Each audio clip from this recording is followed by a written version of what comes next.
Whoa, buddy. Put that thing back in its holster. We haven't gone anywhere. I don't understand. Check out the MichaelDukesShow.com for information on how to get access to the podcast. Welcome to the party, pal.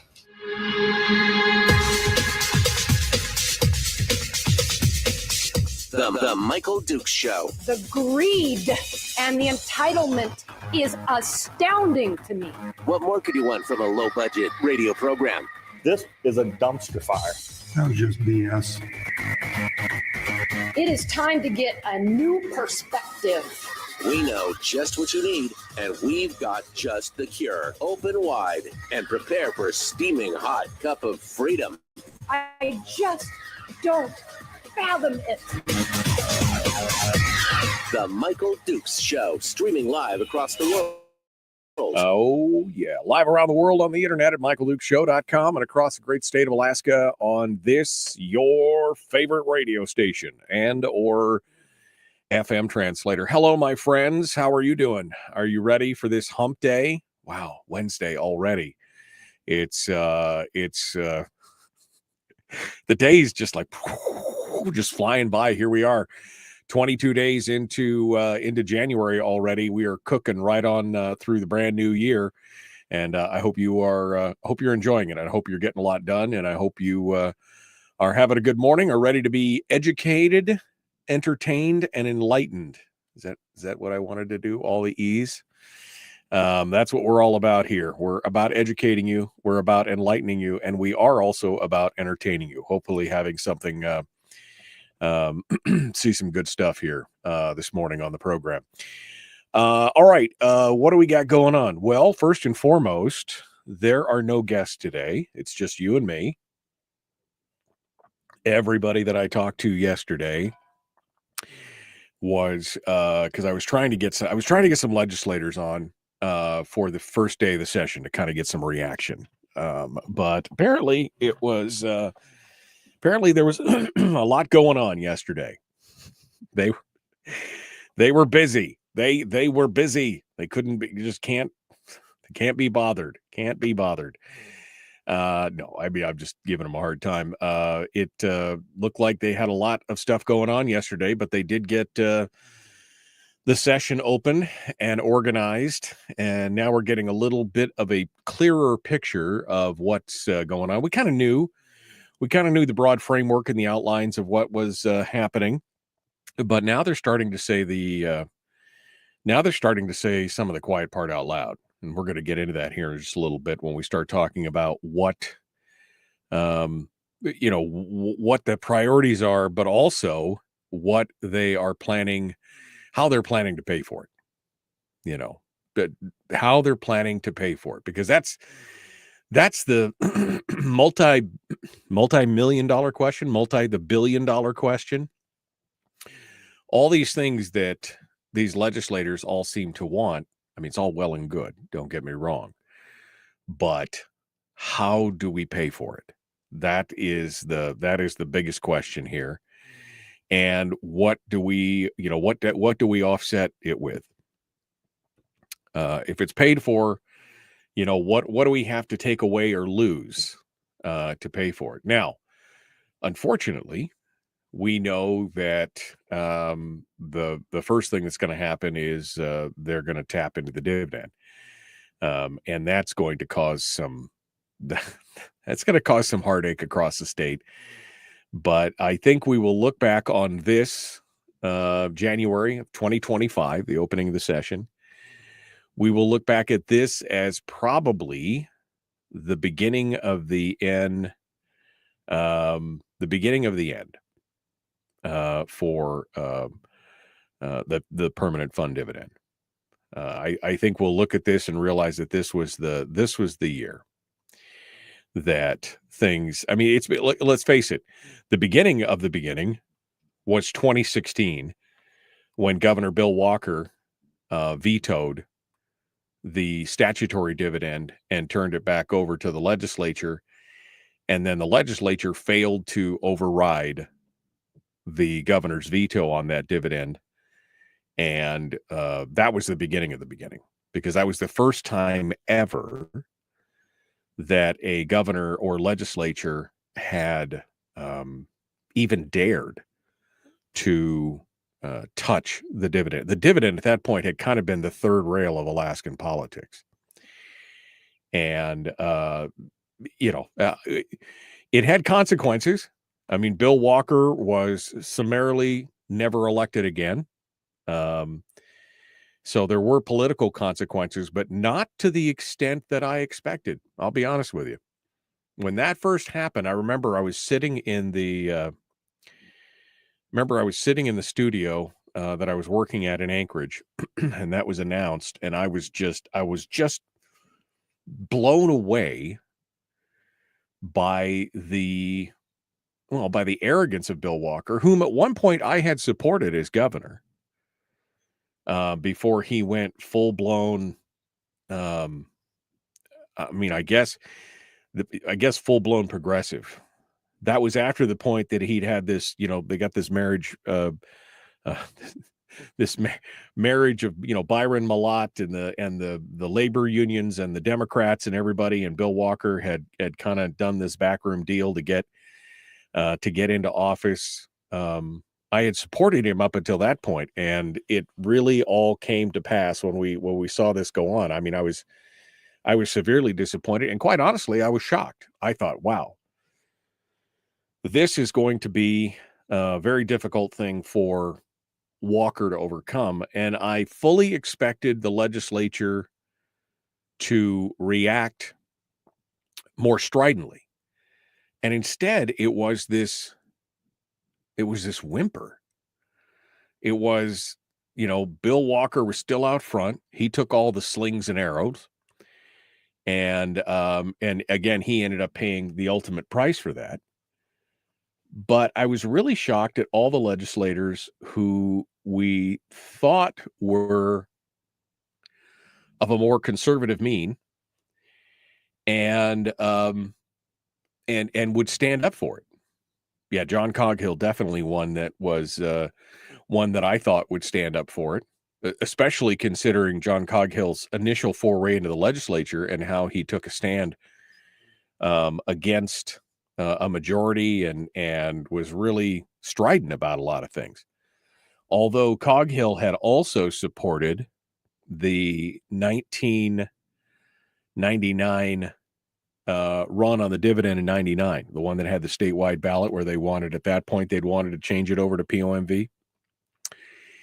And it was defeated by 82% of the citizens in the state, even though they were outspent, I don't know, 50-1 or something on the deal there.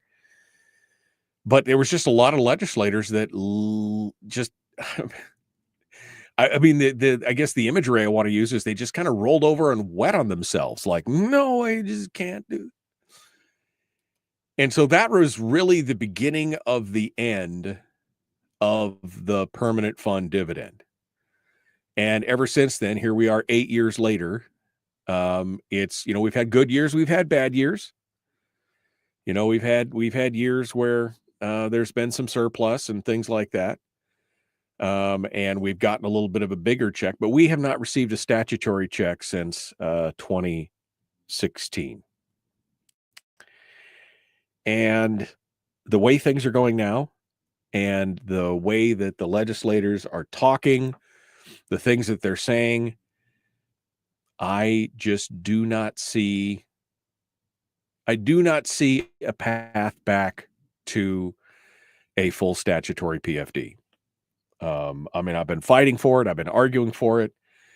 I've made all the logical points, done everything that I can do there, but it does not seem that there is enough political will to even go back to have that statutory discussion as a starting point. Hence why about a year and a half, 2 years ago, I started talking more about, okay, let's get a 50-50 PFD. If we can't get the statutory, let's at least fall in line with Hammond's vision and talk about a PFD where the state and the citizens at least get an equal share of the spoils, of the loot.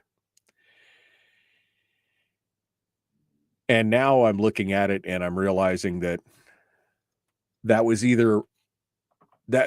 probably the first sign. Well, it was probably the biggest sign that we were going to lose, because there's just no way to go back. Once they have acclimatized and accustomed themselves to using the monies that were rightfully the citizens to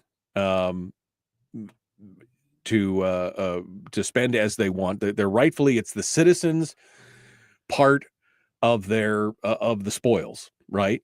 And what's funny is that this is not even like a direct thing. So for those of you who don't know exactly how the permanent fund works, royalties every year get, the state receives oil royalties and lease pay, all these payments and everything else.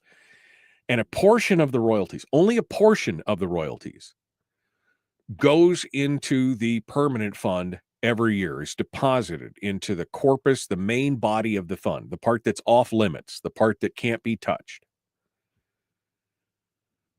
And then every year there's a calculation that basically has to do with a 5-year rolling average of what the fund earns. And they spin off the earnings of that into the ERA, the earnings reserve account. Well, I mean, every year they spin the earnings off into the earnings reserve account. And then once the money's in the earnings reserve account, then there's the formula of the 5-year rolling average of the fund and what it costs. And that's how they decide how much it was. And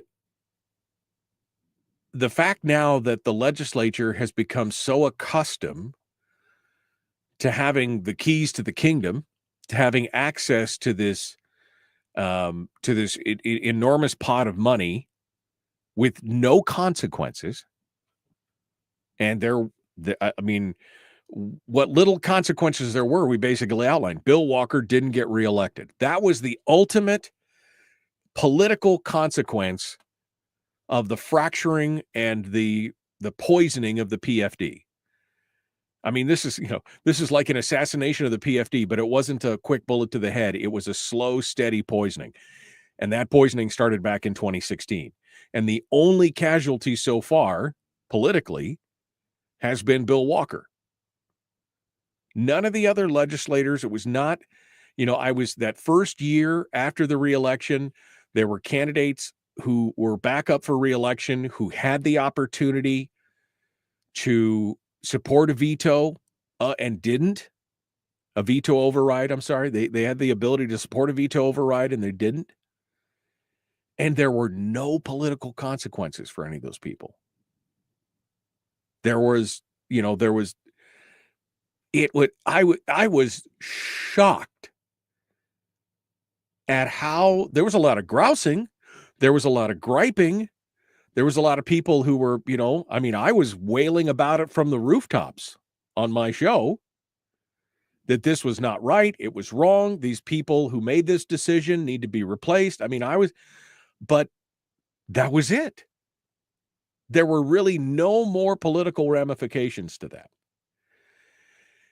And then, of course, we get the Wielechowski decision where Bill Wielechowski, the senator, goes to the legislature or goes to the courts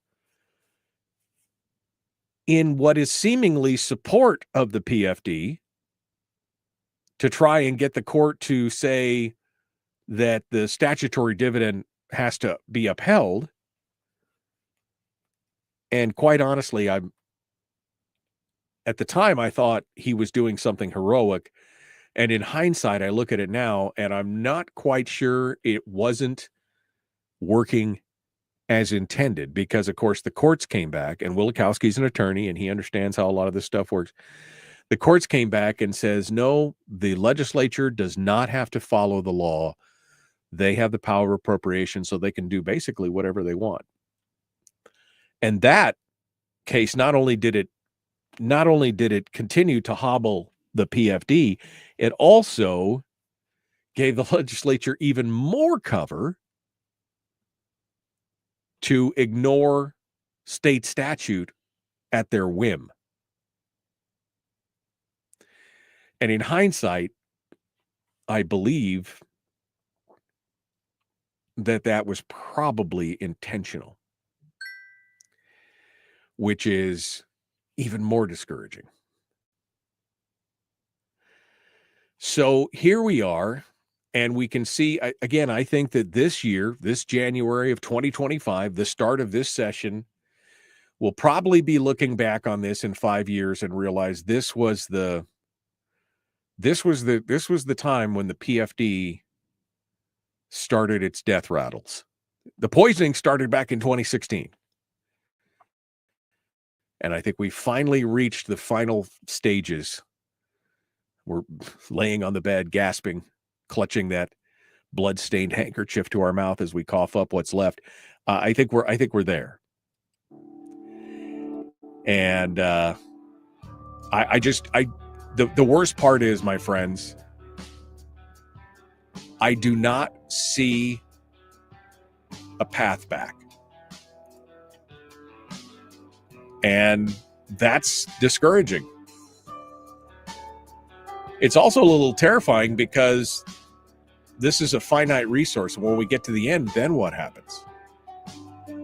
We'll talk a little bit more about that. Phone lines are open. We also got more, including the president's executive orders and more. It's all directly ahead. The Michael Duke Show, Common Sense Radio.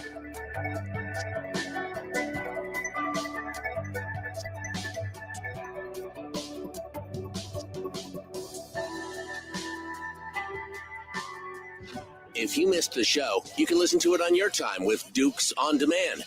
Oh, and it's free. Like America used to be. Streaming live every weekday morning on Facebook Live and MichaelDukesShow.com.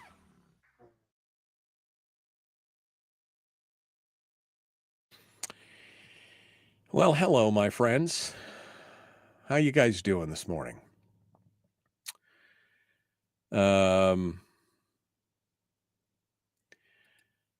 Chris said, so-called conservatives like Showers did not only fail to support the veto, he supported Dunleavy's decision. Mike Shower wasn't even in the legislature during that veto discussion on the PFD. Chris? Mike's only been in the legislature for 4 years. That happened 8 years ago. Dunleavy, on the other hand, was in the legislature, and it was one of the things that I was really pissed about with him, was that he didn't support that. I saw that Kevin said something. What did Kevin say? Because I was talking about how I'd reached out to different legislators, and Kevin said, well, since you dissed me in District 30, well, no, you'd just been on the program last. I don't want to wear out my welcome. I could have called you, but you were just on last, whatever it was, Thursday. So sorry, I didn't call you. I only reached out to 4 people to see if they wanted me, but it was kind of the same. It was kind of the same answer for everybody. I knew it was going to be tough, but anyway, we'll see what's going on. And what just happened? Wow. Didn't need that. Just had a pop-up. Okay. Good morning. Good morning. Good morning. Good morning to all you. Hi, Dad. Hi, Mom. I love you guys. I hope you're staying warm. Man, the weather down here is just so crazy right now. It is 34 degrees, and the wind was howling last night. Oh, baby. The wind was howling.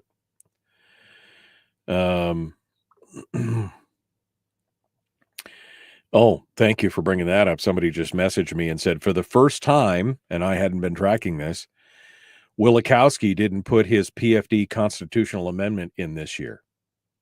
Well, maybe he doesn't need the political cover anymore. Maybe now he's at that point where he can again say the quiet part out loud. Like I said, I really thought Wielechowski was doing the right thing in the beginning, but again, in hindsight, I think it was all part of the same plan at that point. I really do. Edgman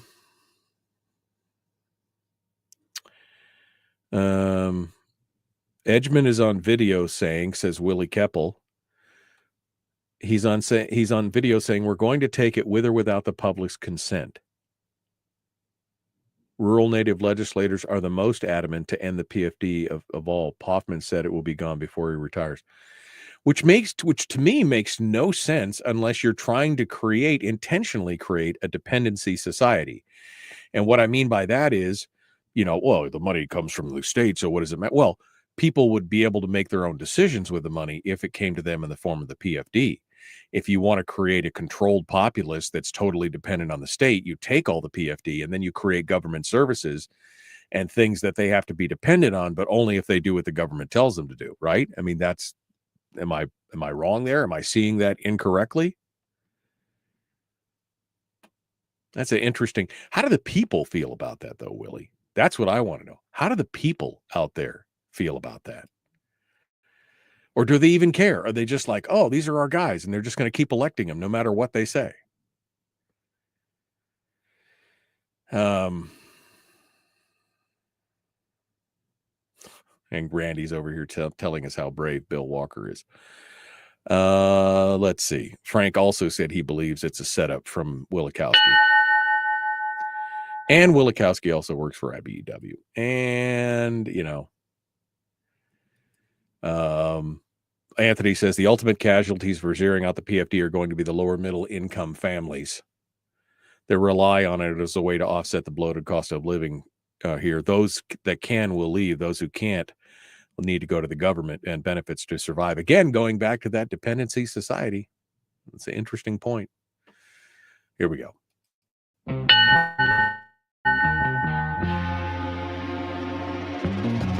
Let's try that again.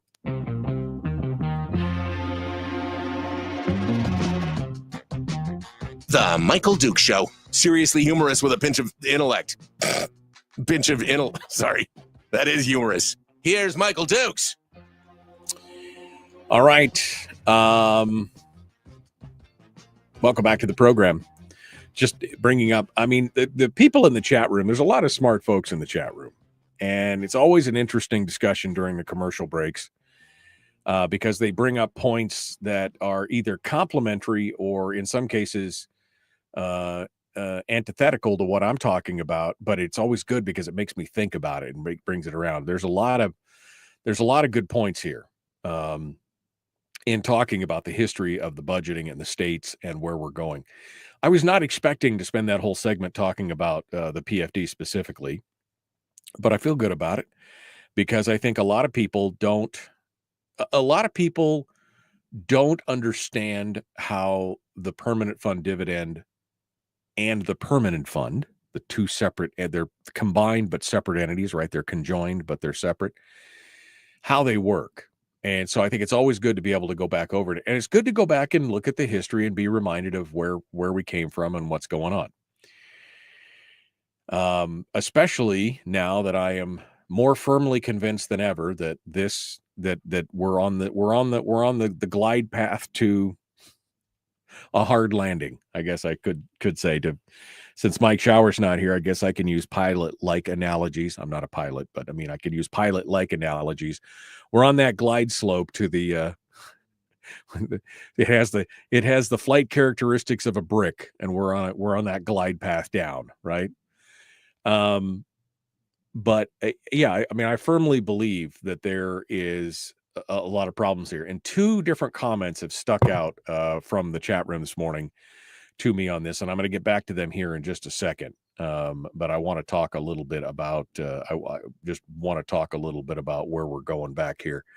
What else are we going to cover here this morning? Well, we've got all the executive orders, the executive order and all it covers, I guess, which we're going to talk about, including the renaming of Denali back to McKinley. To which I just want to smile because, I liked the name Mount McKinley, but I also like the name Denali. And I'm just kind of like, people are losing their minds over some of this stuff, over things that quite honestly, just don't matter. Right? It just don't matter. And in some ways, I'm just giggling because I love kind of watching some of the chaos that erupts from this. I'm just like, wow, you guys are really spun up about something that, I mean, what is it? What does it matter? What does it matter? What difference does it make? Anyway, we're going to talk about some of those executive orders. We are going to get into some of the things that the legislature is currently talking about. And like I said, they're saying some of this quiet part out loud as well. We're going to talk a little bit about Kathy Giesel's reactions to some of the president's executive orders, which I thought was interesting because we've seen, I think we're seeing Kathy Giesel now in her final form.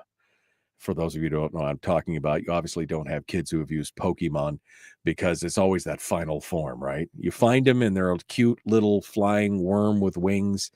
And then later on, they become this gargantuan monstrosity that's, unkillable and just, they've reached their, I think Kathy Giesel now may have reached her final form because I remember the days when Kathy Giesel was a cornerstone of conservative Republican politics. That's not today, my friends. That's not today. We might touch base on this new gambling hall in Birchwood. Did you see this? It went up over the weekend. I mean, it went up. It was literally 48 hours of nonstop 400 people working on this project. Interesting. We'll talk about that. And there was something else. What was the other thing that I was going to jump into? And I can't remember what it was now. Okay, so I got some stories. We've got some other things to talk about. And of course, we've got your phone call. So I guess let me go ahead and we'll just we'll open up the phone lines. If you guys want to participate this morning, you can feel free to do so. 319-527-3864. 319-527-3864. Feel free to ring us up, and if there's something you want to comment on that we've been talking about this morning, or maybe something we haven't gotten to yet, then feel free to smile and dial and get us up here, and we'll get you involved in the conversation. Okay, so I wanted to get that kind of out of the way here. First things first. All right. I'm trying to decide if I want to take on the executive orders or if I want to go back to my discussion on the permanent fund and education. I guess let's go through the executive orders, because yesterday, Nick Begich, who was on the program yesterday morning, said that if you hadn't read the executive order, you should go back and you should go look at it, because it has a lot in it. And I'm like, okay, all right. So I did. I went back and I pulled up the news coverage, and I pulled up everything else, and I looked at it, and then I looked at some of the other analysis, and man, there is a lot in here. This is a lot. First and foremost, the title of the executive order is Unleashing Alaska's Extraordinary Resource Potential, which, I mean, awesome, right? Excellent. Awesome. This is all part of this broader energy policy, which Trump followed in his first term, where he was looking for energy independence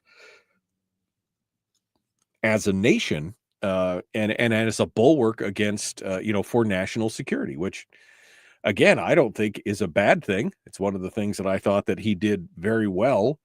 I think energy independence and having it as a bulwark for national security are two things that are definitely good things for the country, and well within the purview of what a government should be doing in that regard.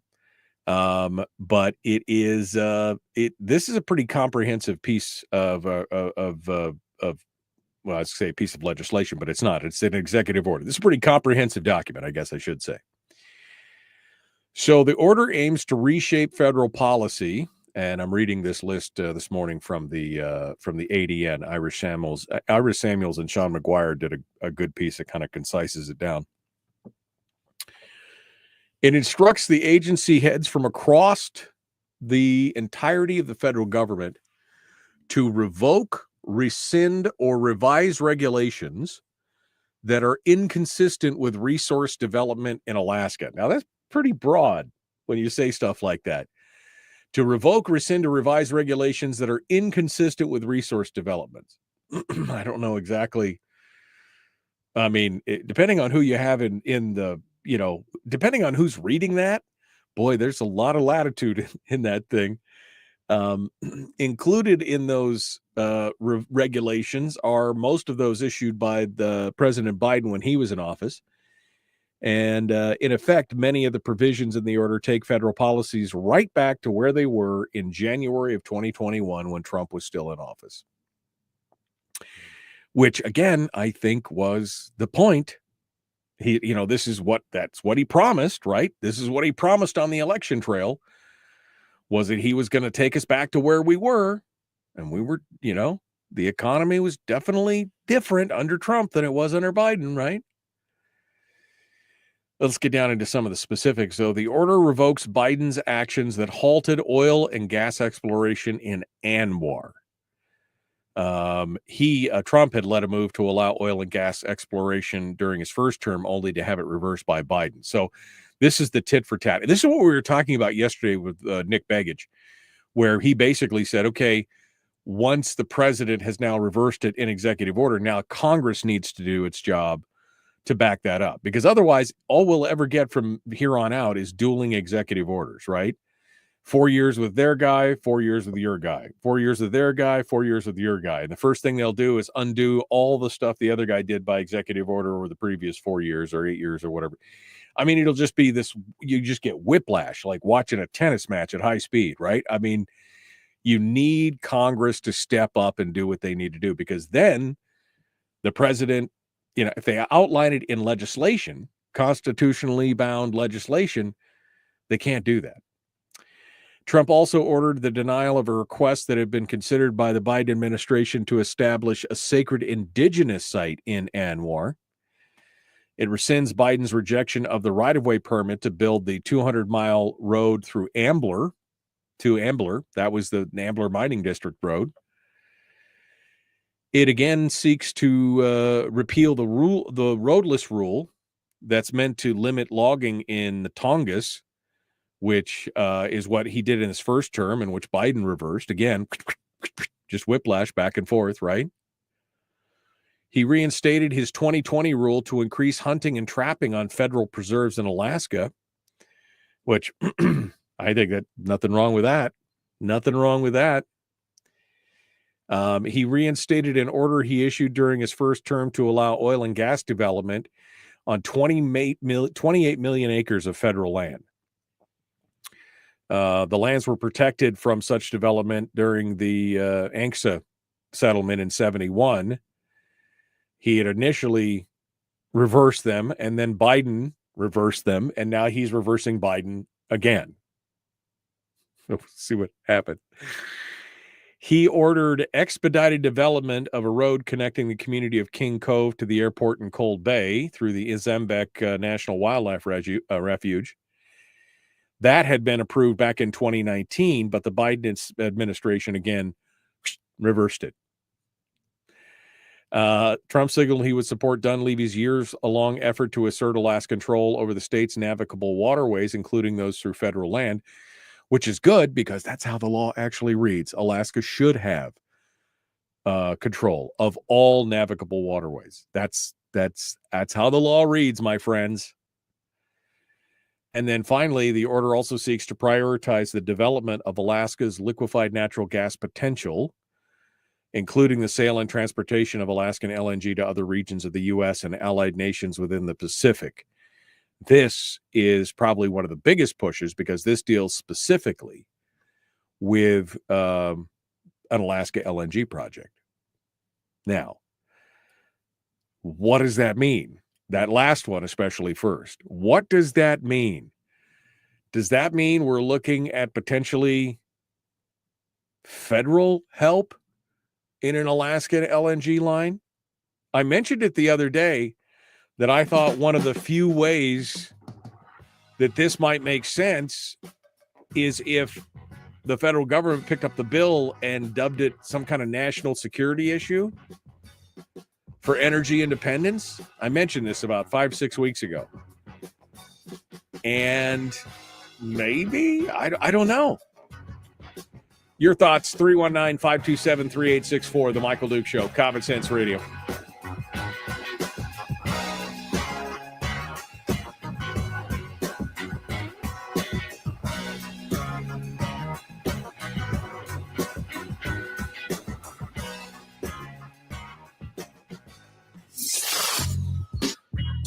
What is that?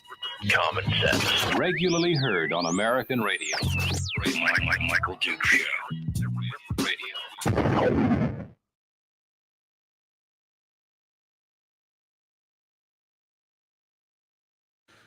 Okay. All right. Let me go back over here to where you guys were.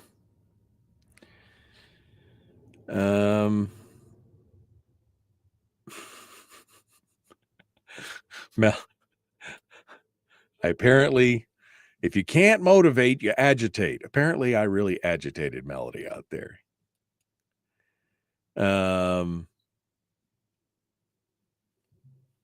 They will blow all the value of the PFD in no time if they take it. Then they will have nothing, says Armed and AK. That's where you're wrong. I mean, they're already blowing 76% of the value of the PFD already. This next session, I guarantee it'll be 80 plus probably by the time we're done. But they won't have nothing. They'll have you and me. They'll have you and me. And it'll be a case of, well, free rides die hard, people. Now it's time for you Alaskans to pay your fair share. Yeah. But Mike, it's free. We were talking about the dependency state when you're creating a dependency state.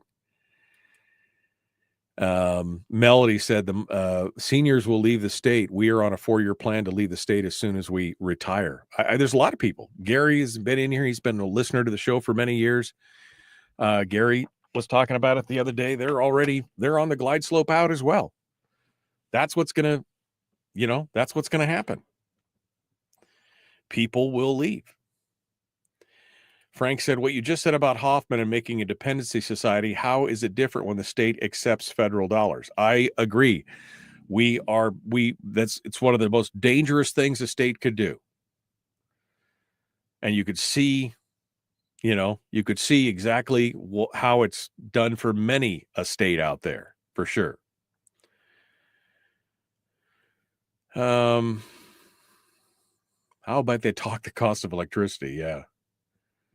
I think changing the name from Denali to McKinley will cost us native votes in the next election. It's very possible. It is very possible because the name change under Obama, because Obama is the one that changed the name from McKinley to Denali, was after years of lobbying by many native groups to get it changed to Denali. So,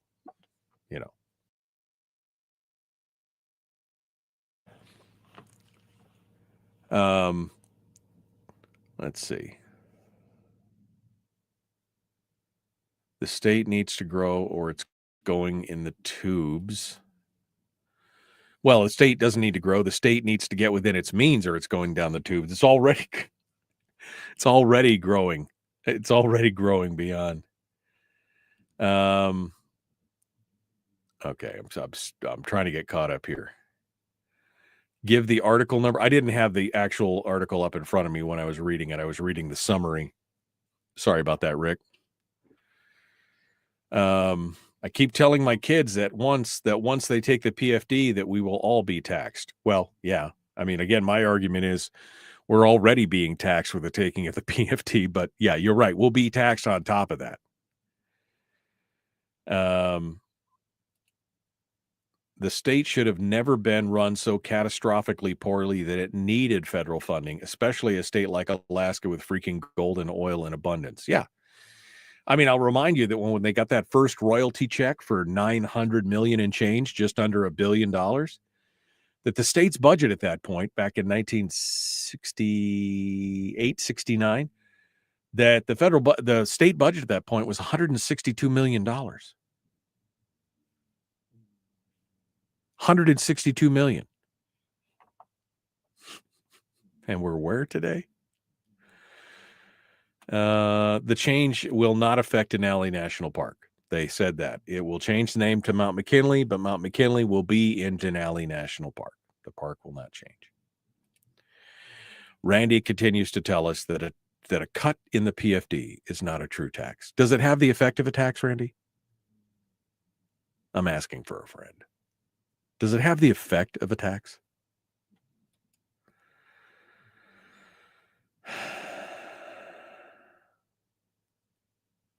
I'm sorry, I'm just going through. One of the means Marxists use to promote their religion is to divide us. They do that by cultural name changes, etc., said Kevin. Well, I suppose I could see that. Okay. All right, I guess I'm all caught up. Wow. There's a lot of good comments there. The whole break, just going back through the comments. People listening on the podcast are like, man, he reads a lot of comments. Man, I really want to hear what people have to say. It's kind of cool to be able to engage and interact right there. All right, we are 20 seconds out. I suppose we will get back into it here. Please like and share if you haven't already. There's 70 people watching us and only 20 likes and shares. What's going on, man? Don't you like me? Don't you love me? Really, really love me? The Michael Duke Show. Not your daddy. Wait, sorry. Not your daddy?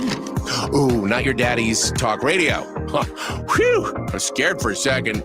Thought we were going down. Here's Michael Dukes and the show.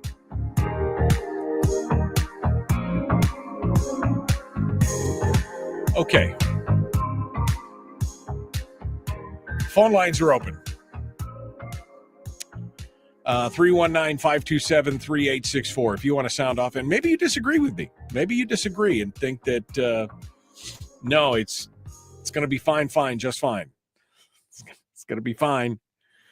Don't worry about it. Push the wrong button. Don't worry about it. It's going to be fine. Maybe that's how you feel. Feel free to tell me all about it. I look at all these executive, all the components of the executive order, and I again am reminded what Nick Begich said yesterday. This is on Congress to do its job. And we can blame a lot of the problems that we've been having in the country, I guess, at the national level, which in a lot of cases trickles down into the different states. And we could see that a lot of it has to do with the fact that Congress has just abdicated a huge part of their responsibility in various areas. I mean, the fact that the Congress has not taken up, actions that have been covered by all these executive orders over the last, three administrations, now 4 administrations between, Obama and Biden and Trump, and now back to Trump. The fact that Congress has not said, well, wait, we should actually just make a law instead of this vacillating back and forth. I mean, now Trump is reversing executive actions that were taken by Obama.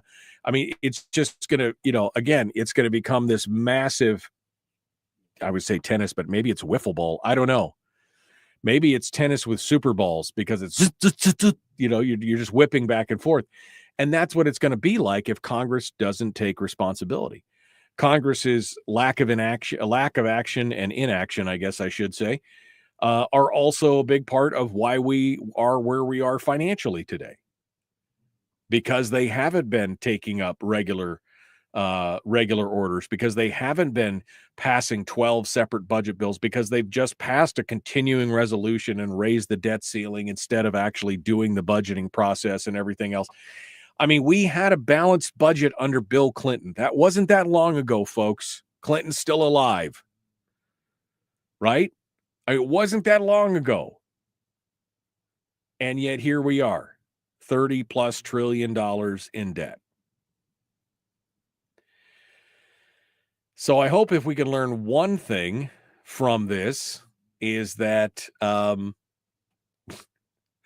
Congress really needs to do its job. It would fix a lot of the problems that we have there for sure. All right, what are some of the other stories that we got going on? Oh, yeah, that fiber optic cable up on the North Slope, busted again. Thank you, Rick. I meant to mention that. Busted again. And the worst part was they said they're not, oops, wrong email. Hold on. Because I read this early yesterday, and I was like, okay, this is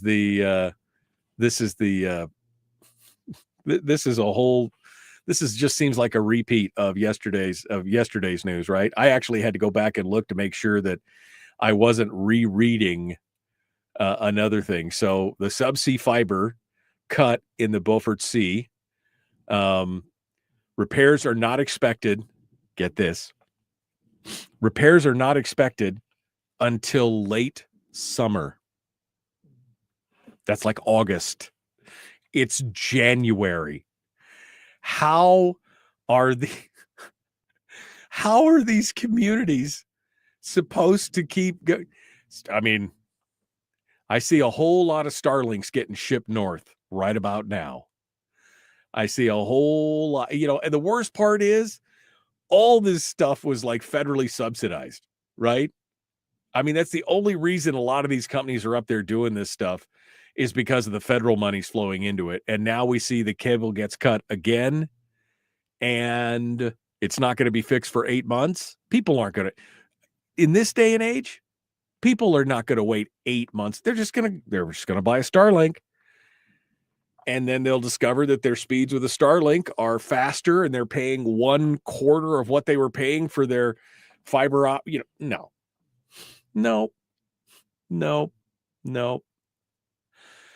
And what really killed me is to prevent future disruptions, instead of changing the way they're doing. To prevent future disruptions, stakeholders are seeking to expedite the planned land bridge from Ukhtavik to Deadhorse to create a more resilient network. And the worst part is they're looking to FEMA and BLM and the new administration to prioritize this project to swiftly restore essential services. The private sector's already got a solution on this. It's called Starlink. And you saw what happened the last time. I mean, and the last time it was only out for what, 3 months? 8 months. Late summer. They said late summer, which to me is August, right? Because early summer is June, mid-July, and then August. Late summer, repairs are not expected. So they're going to be without. I don't even know what to say at this point, other than same SSDD, same stuff, different day. That's where I feel like we're at right now. Same stuff. This is exactly the same story. That yeah, it's crazy. All right, sorry, I got distracted by the whole.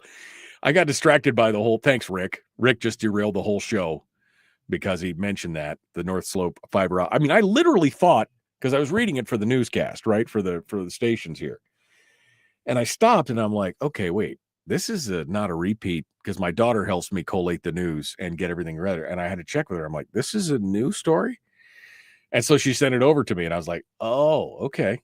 I mean, it just seems like a repeat. Seems like a Pete and repeat, All right. We are about 2.5 minutes out from the top of the hour. What else are we going to talk about? Whoa. Did you see what happened in Birchwood in Anchorage?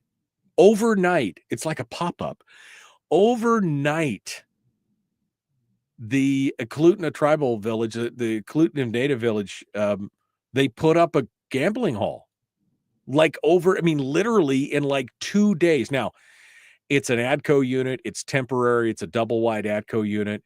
But they literally had an army. Jeff Landfield, I don't know how it got on my Facebook page, because I usually don't follow him, but there was a live Facebook Live or something. And he actually drove out there.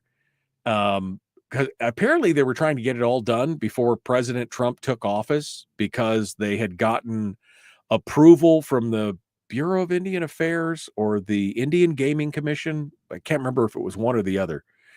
Anyway, they had been fighting to try and be able to put up a casino, right? Because casinos on Indian land is a thing across the country because of this sovereign tribal land. And so they've been trying to get this done in Eklutna for a long time. Now, the neighbors, they're not so happy. Apparently, there's been a big pushback from the neighbors, to which I go, well, I mean, it's their land. As long as they, if you got a problem, you can get them to. Anyway, but yeah, in like 48 hours, they had pictures. There must have been 30 or 40 trucks around these two ADCO units, and lights, and it was the middle of the night, and they got lights everywhere. There's guys walking all over.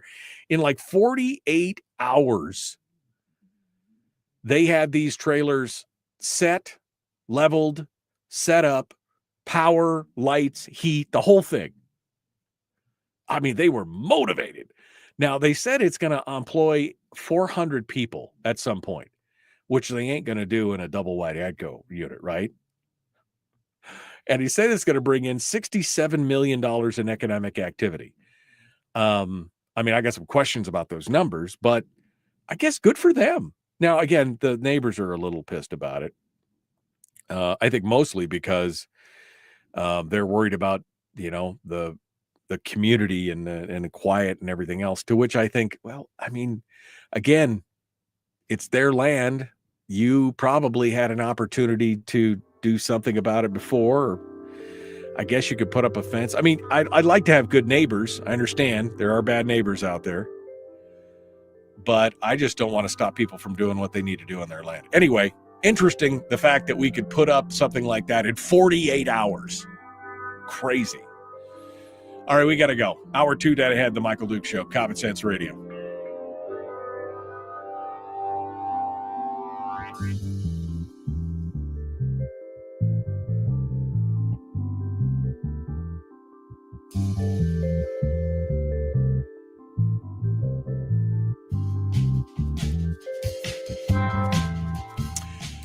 Okay, I see there's a lot of hate in the comment section on the not in our comment section, but in the comment section of Must Read, where that story had a part of this story had broke. It's in every paper, but there's a lot of hate out there, a lot of anger. And I don't mean hate literally. I just mean, kind of thing. Did I reschedule the science guy? You're talking about Rod Pyle. No, we have not rescheduled. I'm working on next week. We'll see what we want to do.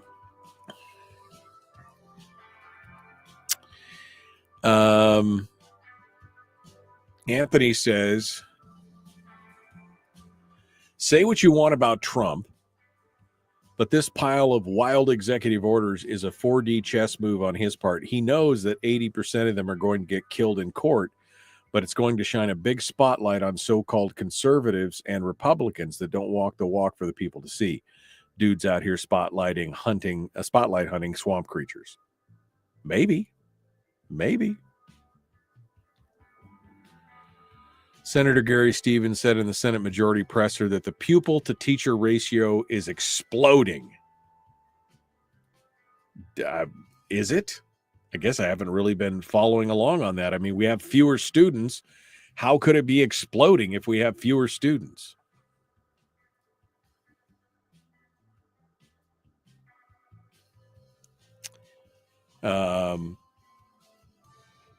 Yeah, Harold says Starlink is prevalent in rural Alaska. Most of our contacts are on Starlink. Business and government went #full Starlink. Yeah. Is it an electricity hog, Kevin? Does it suck a lot of juice? AI tutors are coming. Yeah, last session they all sat and rolled their eyes about Starlink and stayed paying tons of money to GCI. Yeah.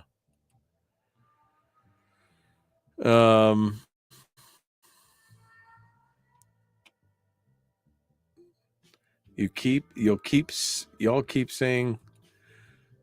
saying leaving, left, but some of us first Alaskans especially have nowhere else to go. This is our home. Yeah, I mean, I know, man. Some people are going to leave. Not me, but some people are.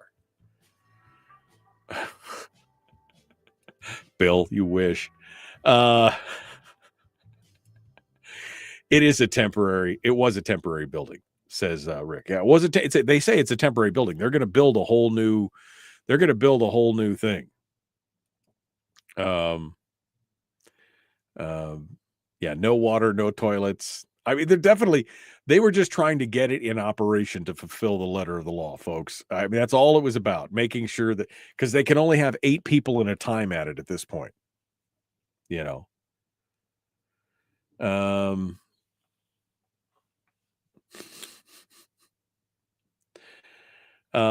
need to call out the faux data. Pupil to teacher ratio, state workers leaving because of no retirement. Show me the data. I'm with you on that 110%.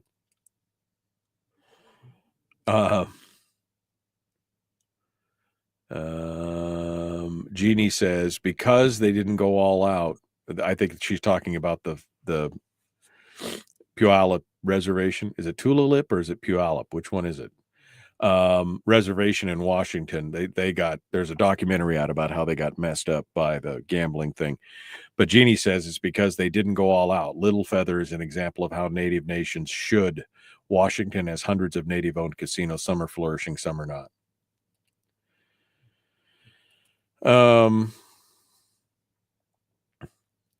Elementary teacher here, says Kim, and our school second and fifth classes over PTR since COVID. Does that mean, Kim, that you have more than you're supposed to, more students than you're supposed to, or not? I'm just curious.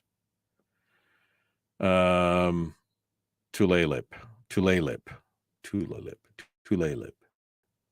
Hey, I just learned how to say Puyallup. Pull your pup, right? It looks like pull your pup. Puyallup. I just learned how to say that a few years ago. Come on.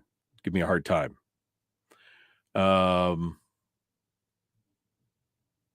Alaska has a Nilka, not reservations. True, but they're talking about it's all about the sovereignty aspect of it, right? Okay. Kim says second through fifth grade are overcrowded. What is overcrowded? I mean, what is the number? What is the magical number that makes it overcrowded? I'm just curious. I don't know for sure. Is it 20 to 1? 20 to 1 teacher? Is it 25? Is it 30? I mean, what's the standard? And who sets what the proper ratio is, I guess, is my other question. I don't know. So I'm literally asking who does that? I mean, I think in high school, the student teacher ratio should be much higher. You got to prep those kids. You got to prep those kids in high school because they're going to jump into college, and you'll walk into a college class and there's 200 students to one teacher.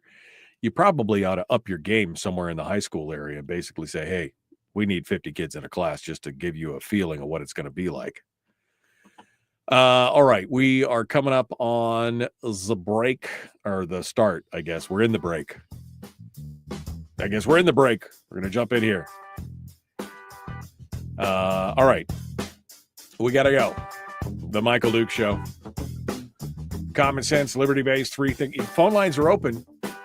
Nobody wants to talk to me. Apparently, I'm being entertaining enough, apparently, this morning. All right. Back with more. Here we go.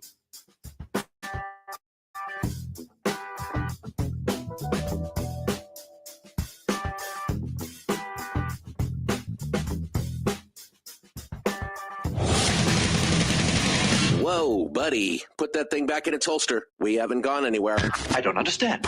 Check out the MichaelDukesShow.com for information on how to get access to the podcast. Welcome to the party, pal.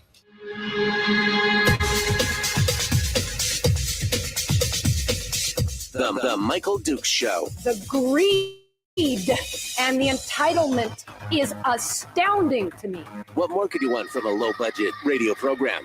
This is a dumpster fire. That was just BS. It is time to get a new perspective. We know just what you need, and we've got just the cure. Open wide and prepare for a steaming hot cup of freedom. I just don't fathom it. The Michael Dukes Show, streaming live across the world.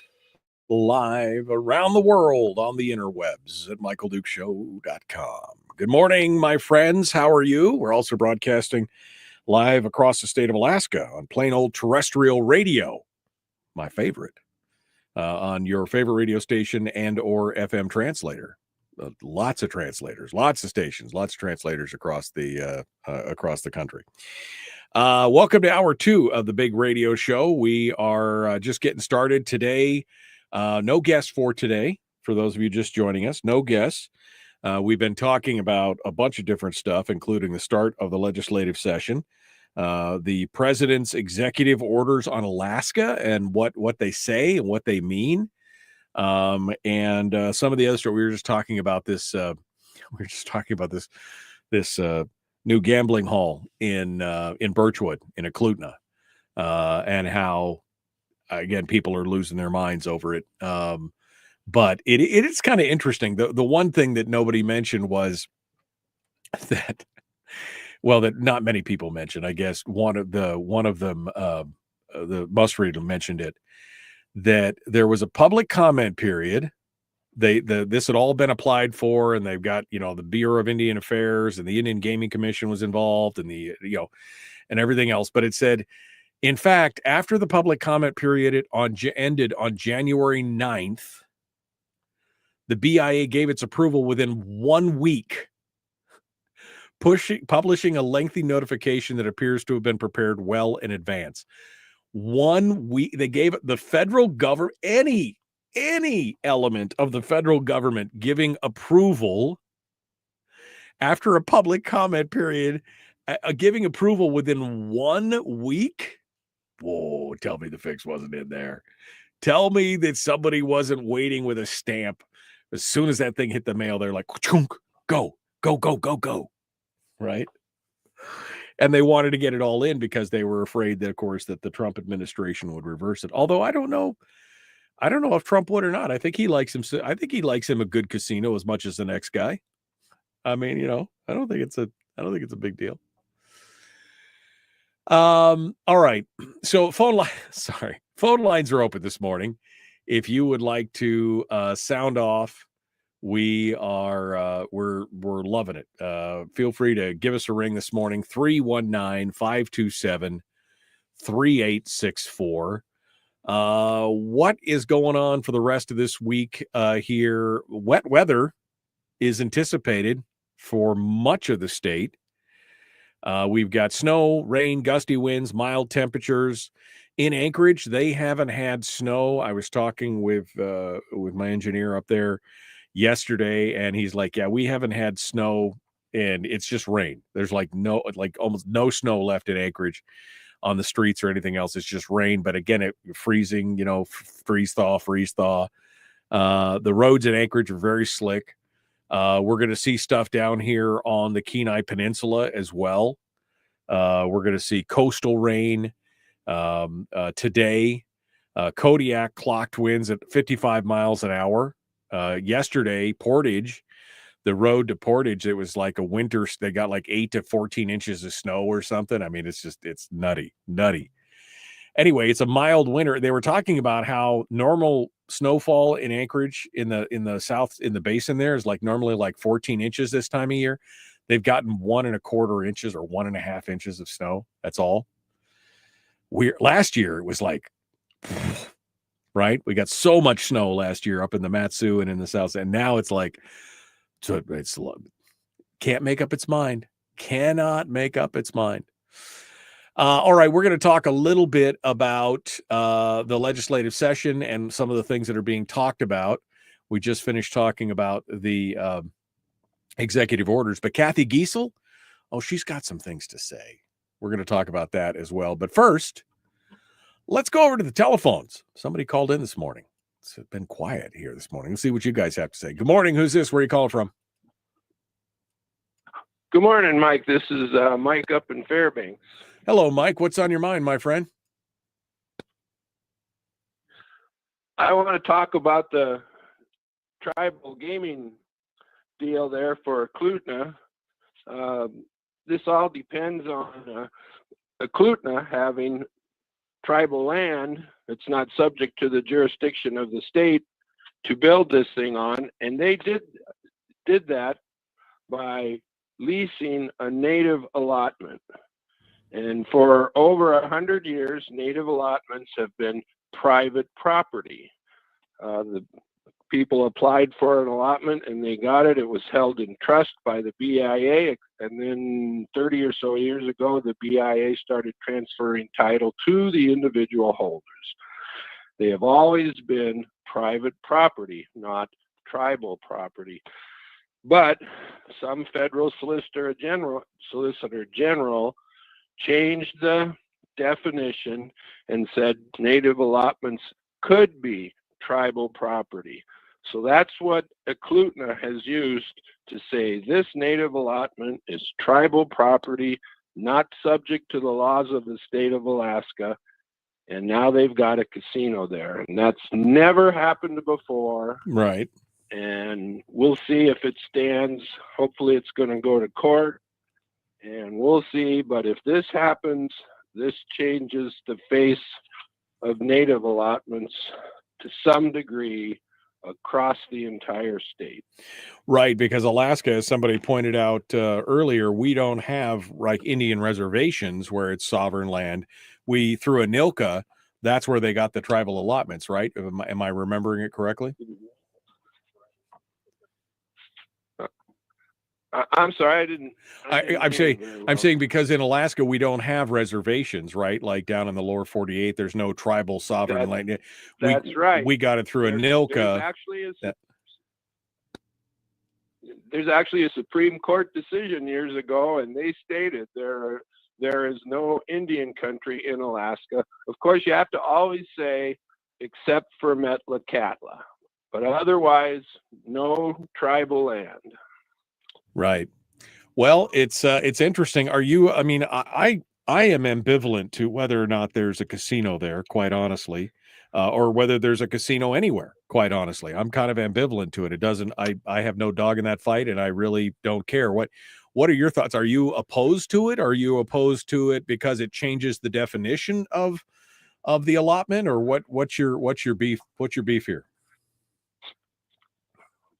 Well, I'm not really saying I have a beef, but this is a big change. We're not going to see casinos all across the state of Alaska in the next 3 weeks, but it opens the door for other tribes to do the same thing who currently have no land, no reservation land to do this on.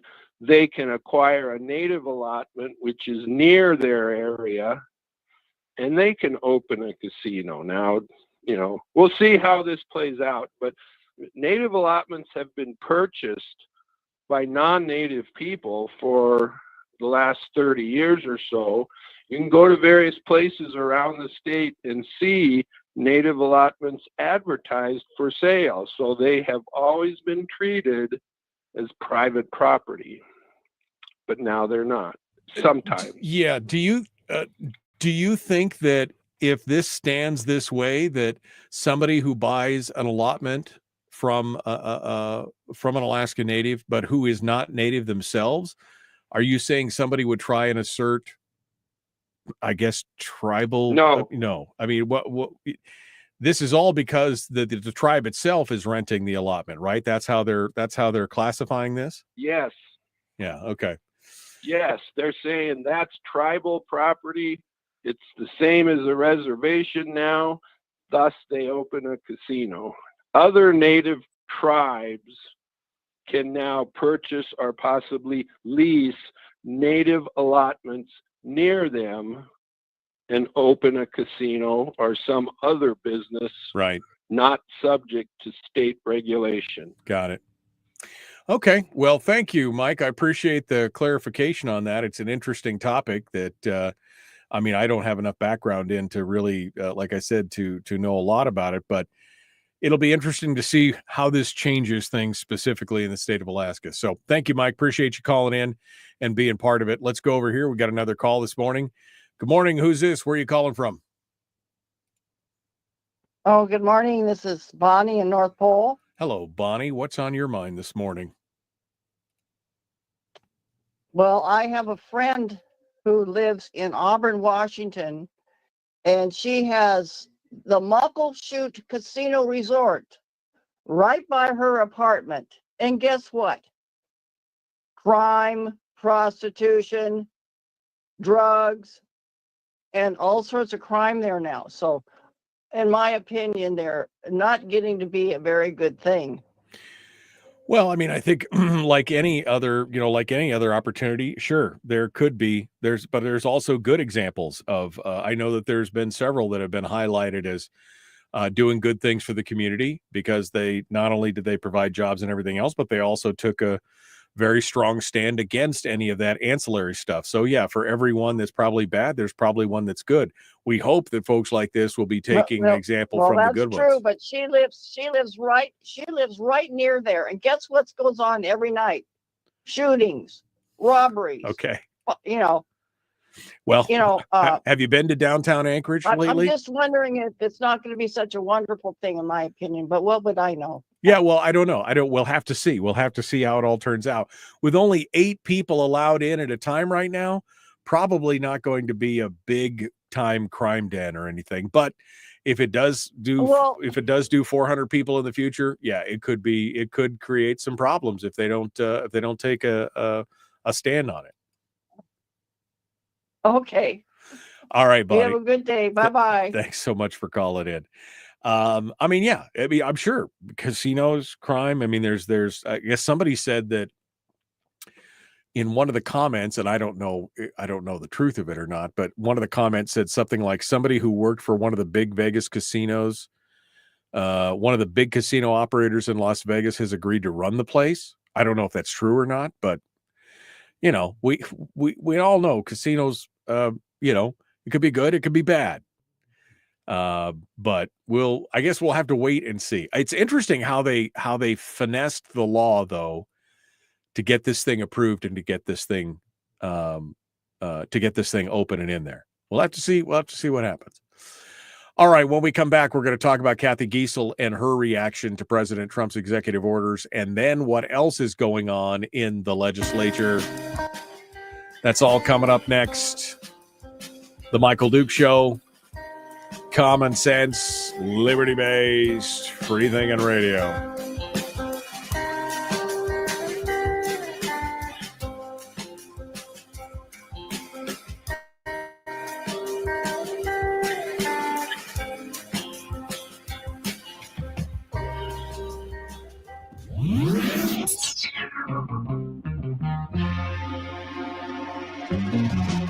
Running on 100% pure beard power. Oh, also some coffee. We dip our beard in coffee. Ha, nice beard. The Michael Duke Show.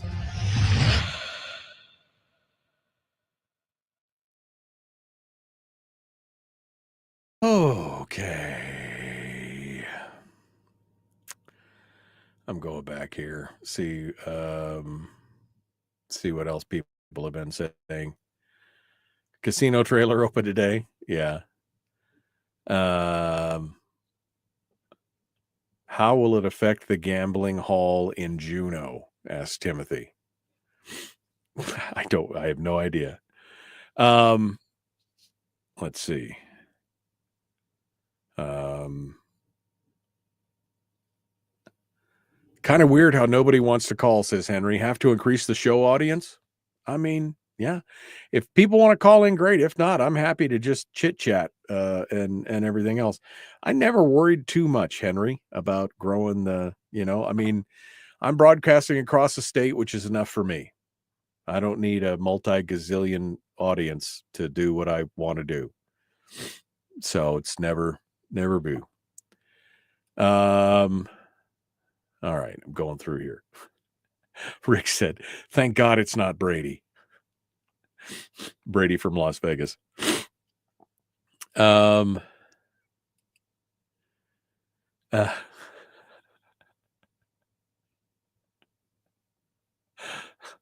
Anthony, you're killing me.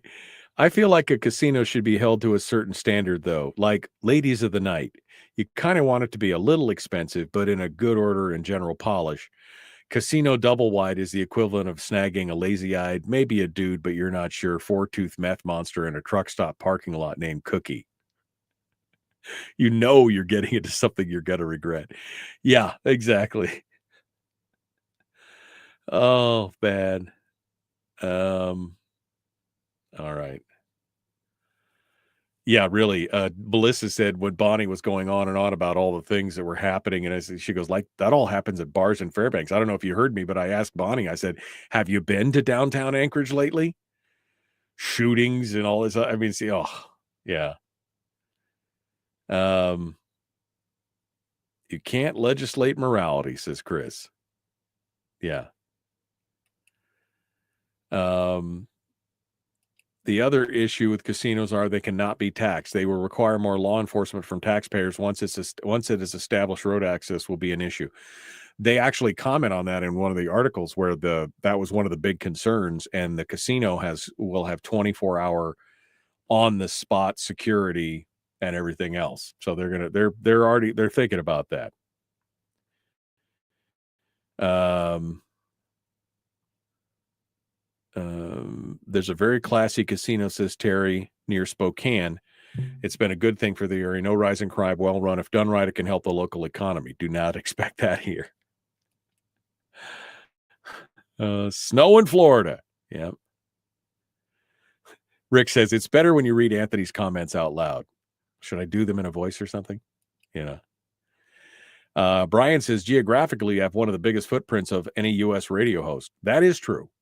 That is true. The footprint that we have is probably one of the largest footprints with the fewest stations in the country. So sure. If you could legislate morality, then Juneau would be the Holy Land. Oh, they're having snowball fights on Bourbon Street in New Orleans. Yeah, I saw the pictures. My daughter's laughing because, again, she was raised in Fairbanks. And she's like, people are losing their minds down in Florida over the whole snow thing and everything else. I mean, it's just crazy. I can't wait to watch. I mean, I hate to say this, but one of my guilty pleasures, and the algorithm knows this now because I see it a lot. If I go on Facebook, I get a lot of those people driving on icy highways things where they crash and it's like a 78 car pileup and they just don't know how to drive. And it's literally like the train wreck you can't look away from. Facebook is giving me a lot of those videos right now. A lot of those videos. All right. Well, I see Randy's on the line. Randy is going to be, we'll talk with Randy here in a second. See how much Randy I can talk about before we get back over to the legislature and Kathy Giesel, et cetera, et cetera. The Michael Duke Show, common sense, liberty-based, everything on radio. You guys ready to do this thing? Let's get to it. Here we go. Public enema number one. Oh, wait, sorry. Public enemy number one, which makes more sense. On the other hand, he's a little bit of a pain in the Michael Duke Show. Okay, welcome back to the show. This morning, you ready to go? All right, we are just a little bit away here. We got the last two segments of the show here this morning, and I want to talk a little bit about what's going on in the legislature, what they're saying, and Kathy Giesel's comments on the executive orders from President Trump. But first, let's go to the phones. Randy is on the line. Let's see what Randy has to say. Good morning, Randy. What's your thoughts today? Hello, Michael. You often talk about the possible demise and extinction of the PFD, and you kind of may be right. The trend seems to be going that way anyway. But I, on the other hand, have often advocated for a secondary backup PFD that I call the Hammond Bond. And I think that the legislature should enact it so as to be a placeholder for the PFD concept, because the thing that I advocate is a mirror image of the original classic 1980 PFD program that Hammond originally wanted, before they adopted the 1982 style. Right. But this thing would be, you just pay $5, you buy this Hammond bond, as I call it, and every year thereafter, that bond will pay $50 per year as long as you're a resident. And then the next year you can buy another one, and it would gradually increase, so that the ultimate effect would be that long-term residents would get more of Alaska's finite money than carpetbaggers or transients or newcomers and such. And so I think, and if people want to find out more about it or to see what a Hammond Bond certificate looks like, all they got to do is Google Hammond Bond 1980 PFD, and they can see a picture of it. Well, Randy, I guess my main question is, because I know you've talked about your Hammond Bond in the chat room on the program here for quite a while, but there's a reason why we had a 1980 style PFD and then ended up with a 1982 style PFD, is because it went to court and the Zobel decision said that other one doesn't pass the smell test constitutionally. So how do you propose that your plan, which is similar but must be different somehow from the original Hammond plan, how do you propose to get that past the whole Zobel test? Well, my proposal is a mirror image. You know how everything in a mirror is exactly backwards from what you see out there in real life. The original 1981 treated people differently. A 20-year resident could get $50 for every year of his residency. Like a 20-year guy had been here 20 years, he'd get $1,000 PFD. But someone that was only here a year, like the Zobels, who were the ones that challenged it, by the way, they were only here for about a year, and they'd only get $50. That made them mad, and so they went to court. But mine starts out at the very beginning of the program equal.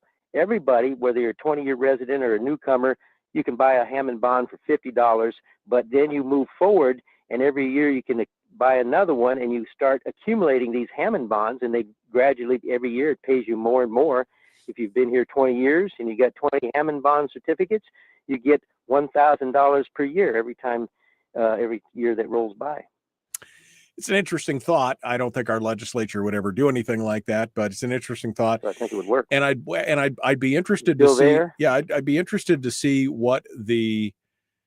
I'd be interested to see what, if any, legal challenges came out of that, because again, it is, you're right. Your change is that it's a purchase and it's voluntary versus being automatic. So maybe that would fit. I don't know, but I just don't think our legislature has the force. I know what, Brandy, why don't we just go back to what the statute says?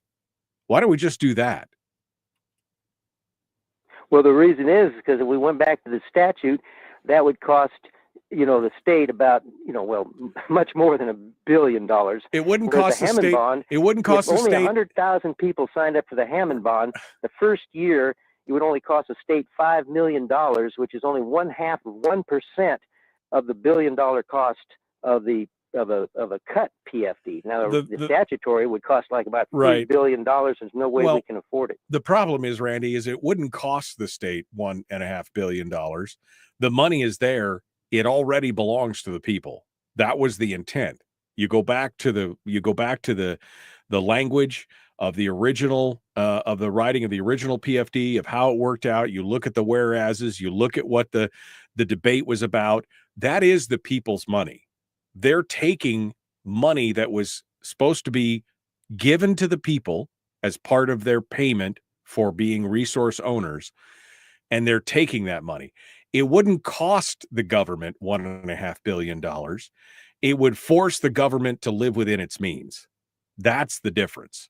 It would force the government to live within its means. That's basically ill-gotten gain. They should not be getting more than 50% of the draw from the permanent fund. They should not be taking more than 50% of whatever the earnings reserve is for any given 5-year period. And they're doing it. That's the problem. That's how the government is overspending, because they're taking money that doesn't belong to them.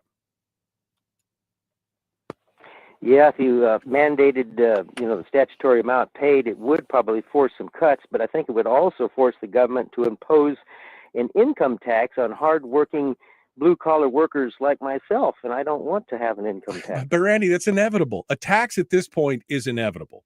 If you think it isn't, you're kidding yourself. If you don't think that some form of tax, whether it's an income tax, a sales tax, a head tax, whatever, if you don't think it's inevitable based on the current trajectory, you are kidding yourself. So the question is, should people have right, it may be inevitable, but I don't want to rush it. Well, but should people have access to their own money to do what they want to do with it and be able to invest it, save it, give it away, squander it, do whatever they want with it? Doesn't that do better for the economy than having the government plan out and take that money out of the economy and then inevitably build up their spending habit to the point to where they then have to have a tax? Shouldn't we be stopping it sooner rather than later? Well, I agree. Well, I agree with, I'd like to have my own money. That's why I don't want a tax. I don't want an income tax, because I can use my money better than the government can. In most cases, the government needs some money, of course, for roads and everything else. I grant them that. But I want to minimize the take if possible. And I don't want an income tax imposed upon me. And therefore, I want to keep the But it's not going to. But it's not going to stop it. Dividend that's Randy, based on surplus. Randy, it's not going to stop it. Taking the dividend is not going to stop that tax from happening.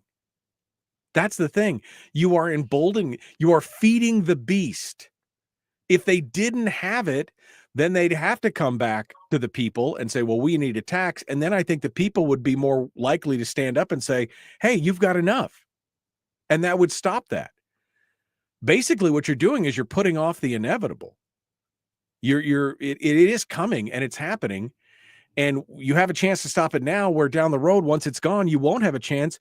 And they'll have built up such a tremendous spending habit and such a, and so much, oh, we've got to do it now. We've been doing it for years. We've got to continue to do it. So now you have to pay. You're just emboldening them.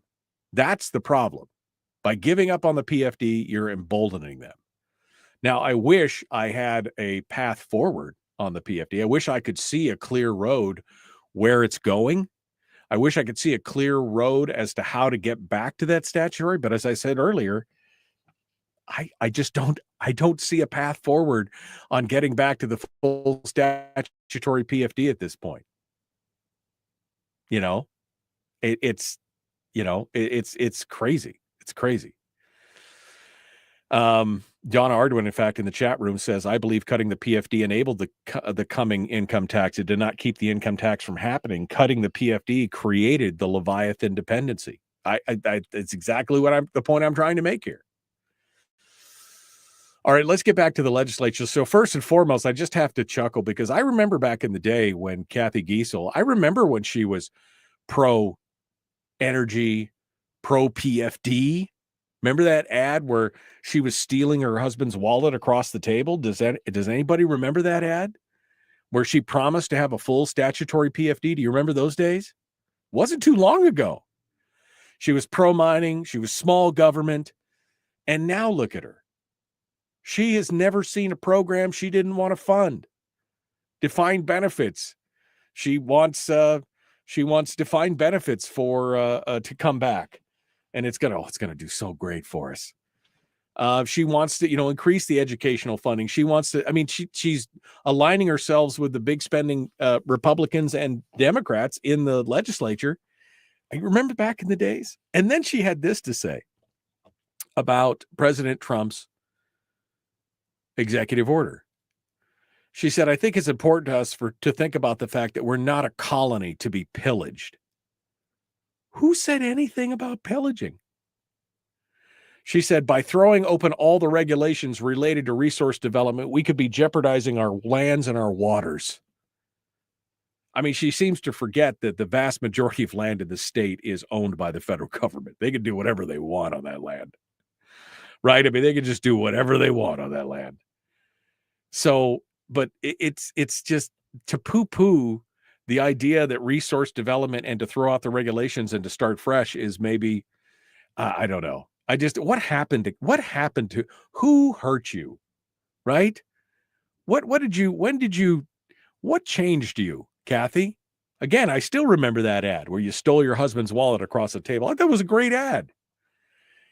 And yet today you're 180 degrees from where you were. What happened to you? Well, the legislature is now in session and they're lining out their priorities as we knew they would. And we already knew basically what the priorities were, right? We already knew that they were going to want to talk about increasing education. They want to reform the retirement plan to make it a defined benefits plan. They want to, do something for the Cook Inlet gas, probably some form of royalty relief, or maybe, God forbid, a subsidy or something like that. They want to talk. Now they're talking about election reform. This is one of the first times they've really come out and said that's one of their highlights is election reform.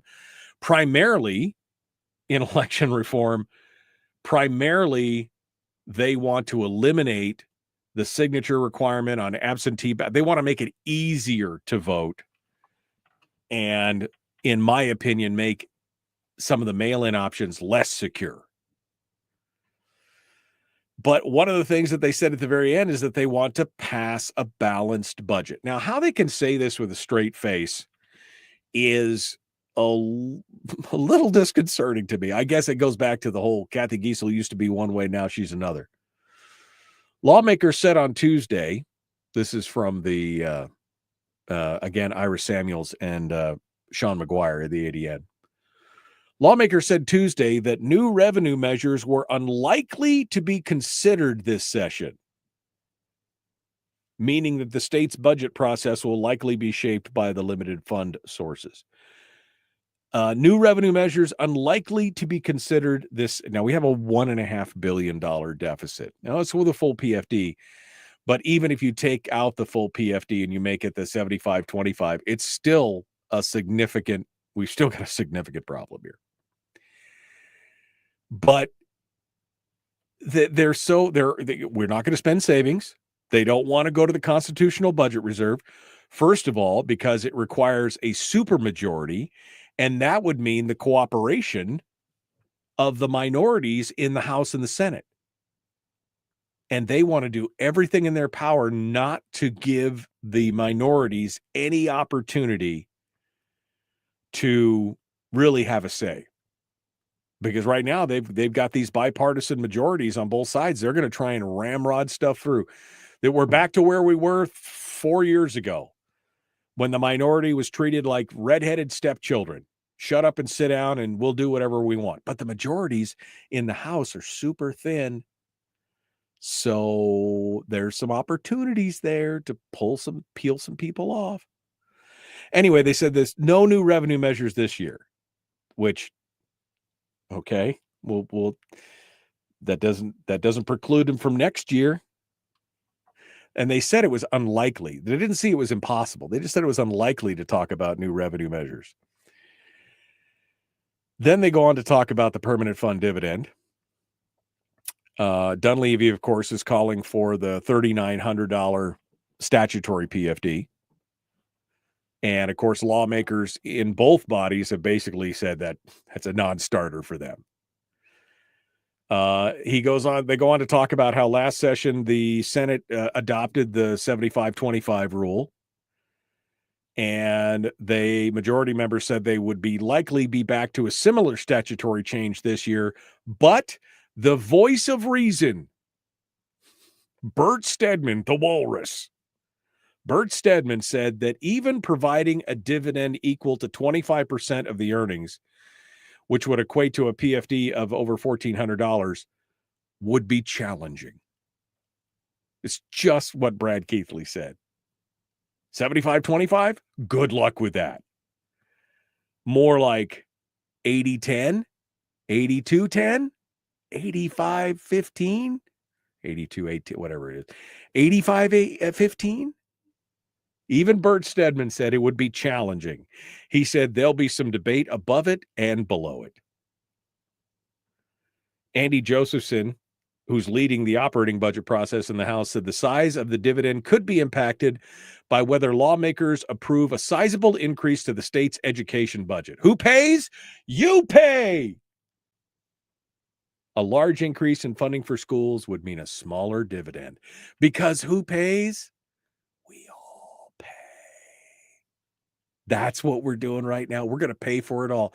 All that stuff that you were so happy about voting for your favorite Democrat or big spending Republican out there, they were going to give you a moose in every pot and a chicken in every oven or whatever. Yeah. Well, you going to pay for that. We're going to continue talking about this in the next segment. Don't go anywhere. The Michael Duke Show, common sense, liberty-based, free thinking radio.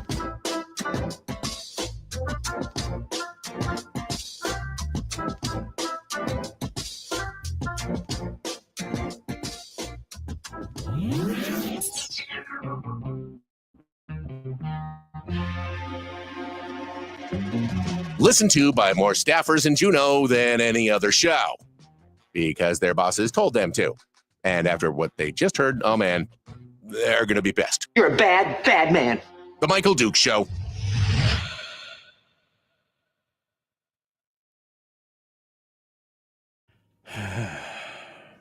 Randy, I'm so tired of this.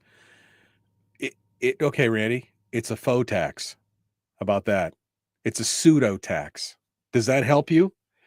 When I put the word pseudo in front of it, it has the effect of a tax. Maybe it's not true to your definition. I mean, it fits Webster's definition, but maybe it's not true. But it is a pseudo tax. Does that help soothe your conscience, Randy? The effect is the same. Oh, man. Okay.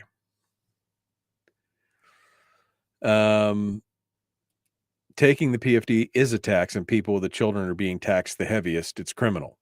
Yeah. You got 3 or 4 kids, your family's being affected the most. And they take the PFD and everything else, and it's going to GCI and state workers' retirements. That's a big chunk of it.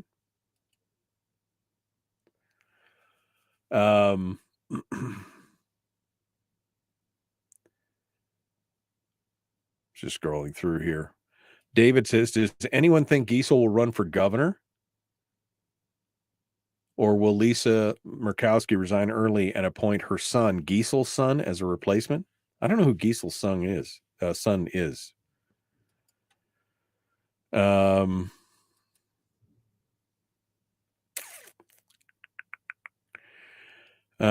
scrolling through here. Brian says that her comments are a pretty damning indictment of Alaska citizens. Yeah, I mean, I think so. Like, we can't be trusted to, to do things in a clean way without Uncle Sam standing over our shoulder telling her how to do it. Okay. Sorry, I'm going through here. Time for some iced coffee and broccoli after Randy's call. Iced coffee and broccoli. There's something wrong with you, man. Iced coffee and broccoli. I mean, I love broccoli. Don't get me wrong. It's probably my favorite vegetable, but I'm just thinking of 2 things that probably do not go together like peanut butter and chocolate is probably iced coffee and broccoli. Hey, Randy said pseudo tax is good. Okay, Randy. Then every time I say the PFD tax, you can in your mind say that I mean the pseudo tax. Okay. Call it.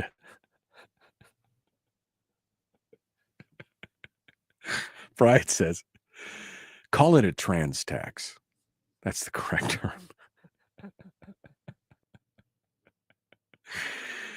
All right.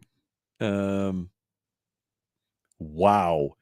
Going in offer by the Anchorage Teachers Union is an across-the-board 15% salary increase for 1 year.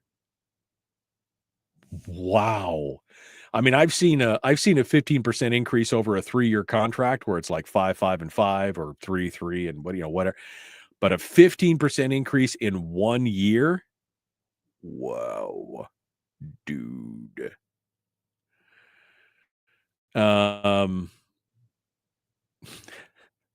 Wow. That was their start. Now, granted, you always start high and hope you're going to get somewhere, but a 15%, nobody is obviously reading the room on that one. No one is reading the room to be like, I mean, all this stuff is going on. The economy's down. Things are failing. Inflation's high. What do we need? 15% raise. Okay, good. We'll run with that. We'll run with that. Yeah. Yeah, it's a trans tax because it's a tax on the transfer of funds. That's what it is. It's a trans tax. Yeah, we need an intervention for Rick. I agree with that. I know Ray. I mean, Rick was trying to make a point that after that call, that was what he needed. That would have been better than the call. Is that what you're saying, Rick? I thought it was a good conversation, but man, just trying to get over the fact that now I can taste coffee and broccoli in my mouth at the same time, and it's icking me out. 2 things I really like, and definitely not together. Jalen says increase in any state wages is criminal. Yeah. I don't know how to. I just don't. Nobody's reading the room right now. Well, they're state employees. We've got to increase their wages. Why? Is anybody in the private sector getting a raise? Are we all struggling out here? Are we all trying to? Why? Makes no sense whatsoever. All right, we got to jump back into it. Are you ready? Are you ready already? Let's get this done. Let's do it. One final segment. If you haven't shared the show, shame on you. If you haven't liked the show, why don't you like me? Come on. Again, 60-something people here and only 34 likes or hates or whatever. Come on, people. Love me.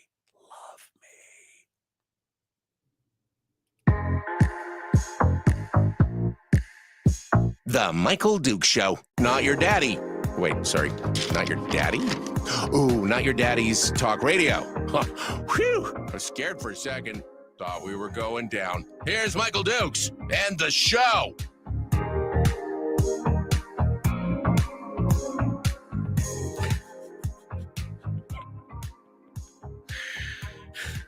You are missing out. If you were not in the chat room, and you can go back and watch the show on Facebook if you want later on and see most of the comments.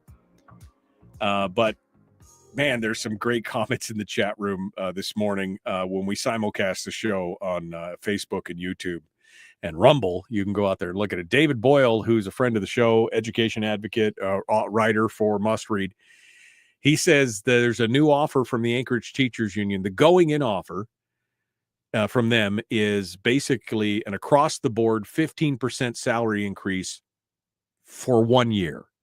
That's just year one.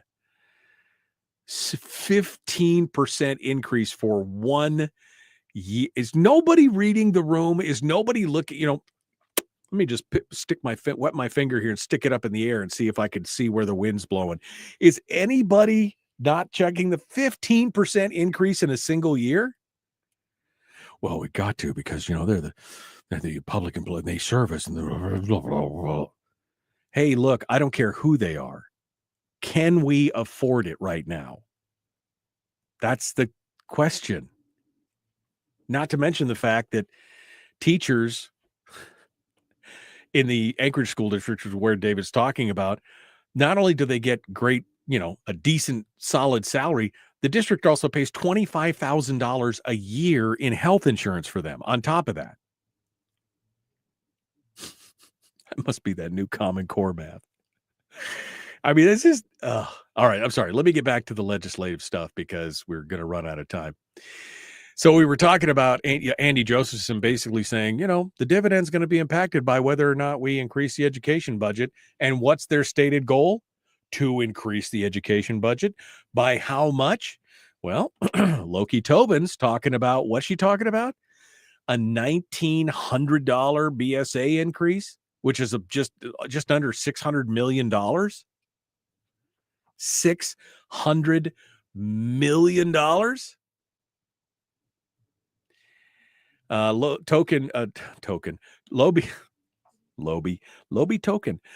Loki Tobin said that the Senate majority had yet to settle on the exact size of the funding increase, but she saw a $200 million increase, which Dunleavy said earlier this year he could support as a starting point. Now, the existing budget is $1.2 billion for education. Education is the largest. It's the biggest thing. That's it. $1.2 billion. For how many students again? David, how many students in the whole state? It's 127,000, right? 127,000. Somebody with more time on their hands than I have right now. Divide 1.2 billion by 127,000. Just curious. That's the starting point.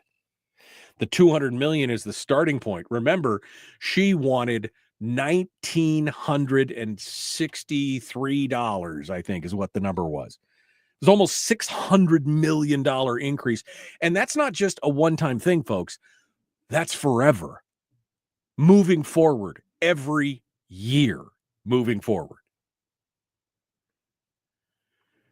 Now, one of the things that has been kind of a sticking point is many of the conservative members have said, well, we can talk about funding increases. They're not opposed to it, but they should also be tied to metrics and policy changes so we can make sure that we improve. I mean, we're at the bottom of the barrel educationally in scholastic achievement, right? We're like 48th out of 50 on like math and reading. And so we came up to like 46 on one of them. I mean, but we're down at the bottom. We spend more than almost any other state and we're at the bottom. And so they're like, well, okay, we could talk about funding increases, but we also need to talk about ways that you're going to improve this outcome. We're not just going to give you the money carte blanche, blank check. You got to show us how are you going to spend it? What are you going to do? How are we going to get to these things? Well, Bill Wielechowski said, no, well, wait a second. The education policy debates, those should be kept separate. I know there are a number of policy bills that people want, but I think with the lack of funding, it's really critical we address that first. Lack of $1.2 billion for 127,000 students, 10 grand of students. Oh, I'm sorry. It's less than that because only 108,000 are in brick and mortar.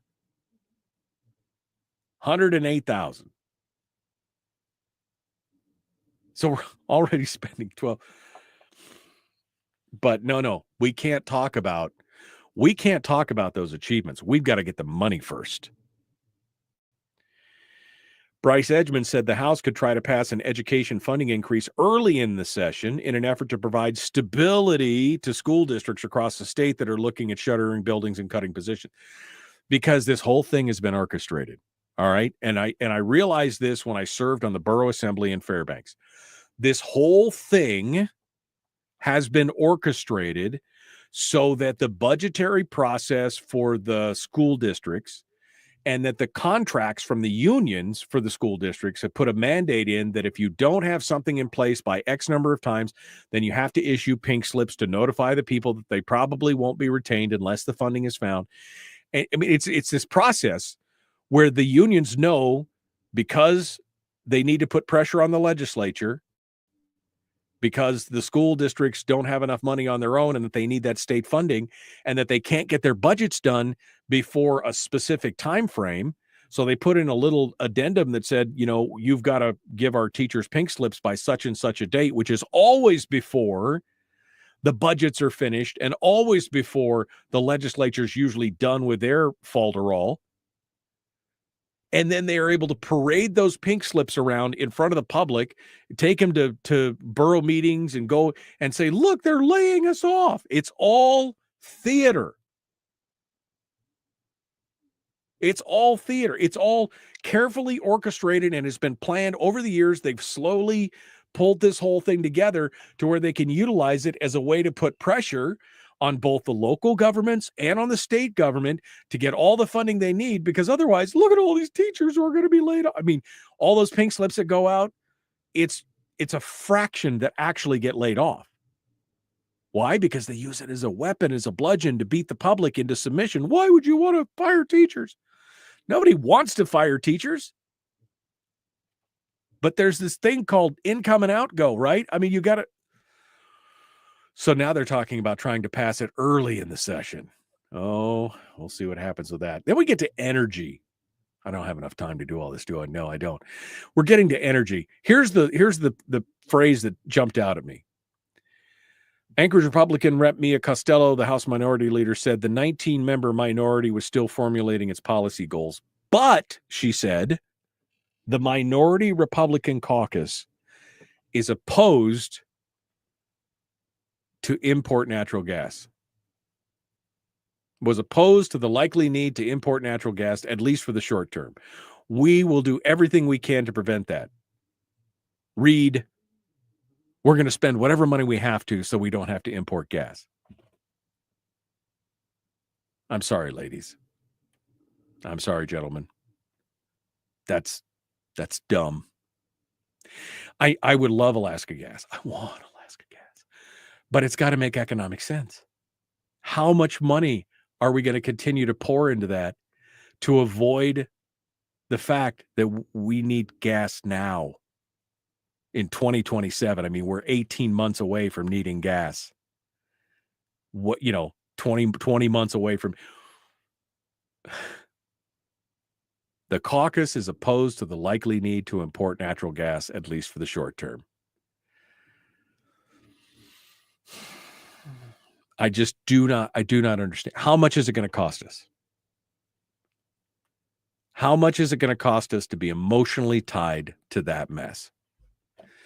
Then they talked about elections. Again, they want to open up. They want to remove the witness signature from the absentee ballots. They want to expand 30-day, early voting. They want to That's a grab bag of bad stuff. And then, of course, they talked about the defined benefits program. Kathy Giesel says, hey, it's going to cost us $46 million a year, but it's going to also save us $70 million a year in costs associated with staff turnover. Oh, I want to see the numbers on that. Prove your work on that, Kathy. I want to see that. We're going to continue. We got more coming up tomorrow. The Michael Duke Show. Common sense, liberty-based, free thinking radio. Be kind. Love one another. Live well.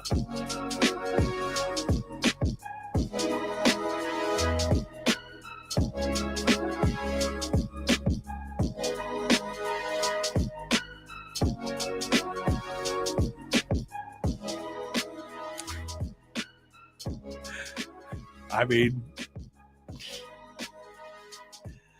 on Tuesday, Giesel foreshadowed the argument she would make in favor of the retirement system overhaul.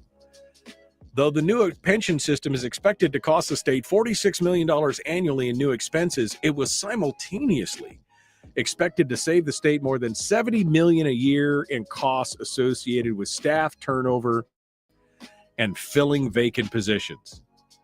Now, that's either one, in part, because you've shackled them with golden handcuffs and they can't leave, right? But I mean, again, show me the money.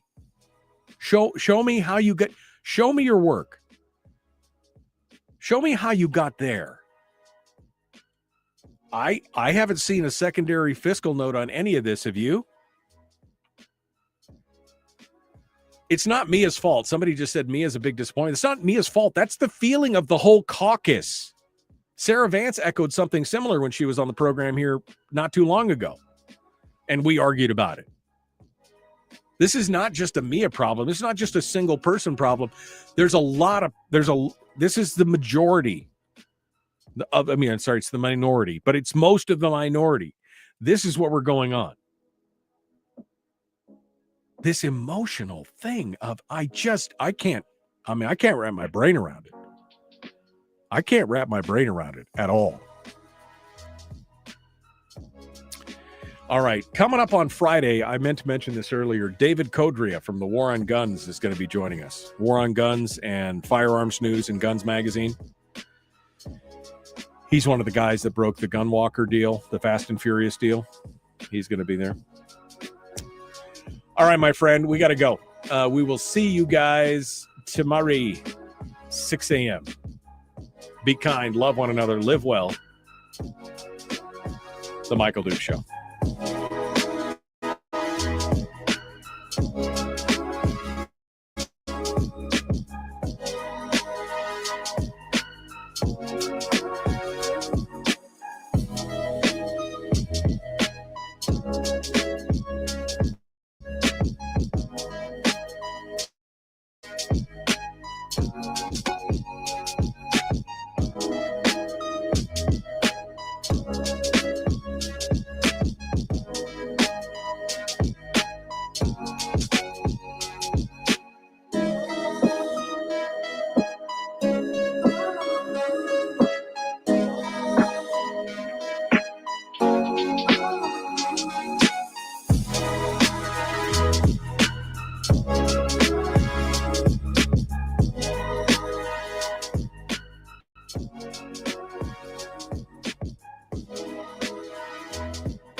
Goodbye.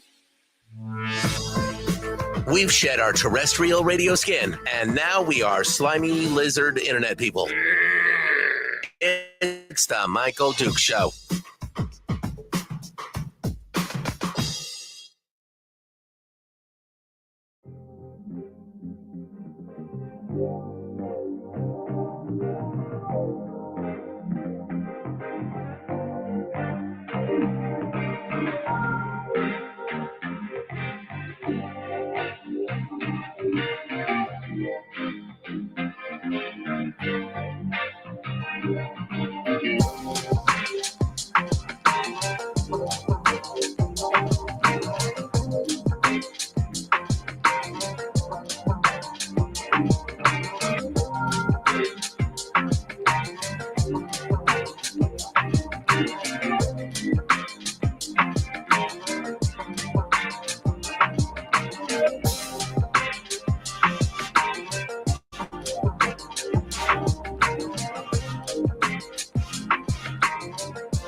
you.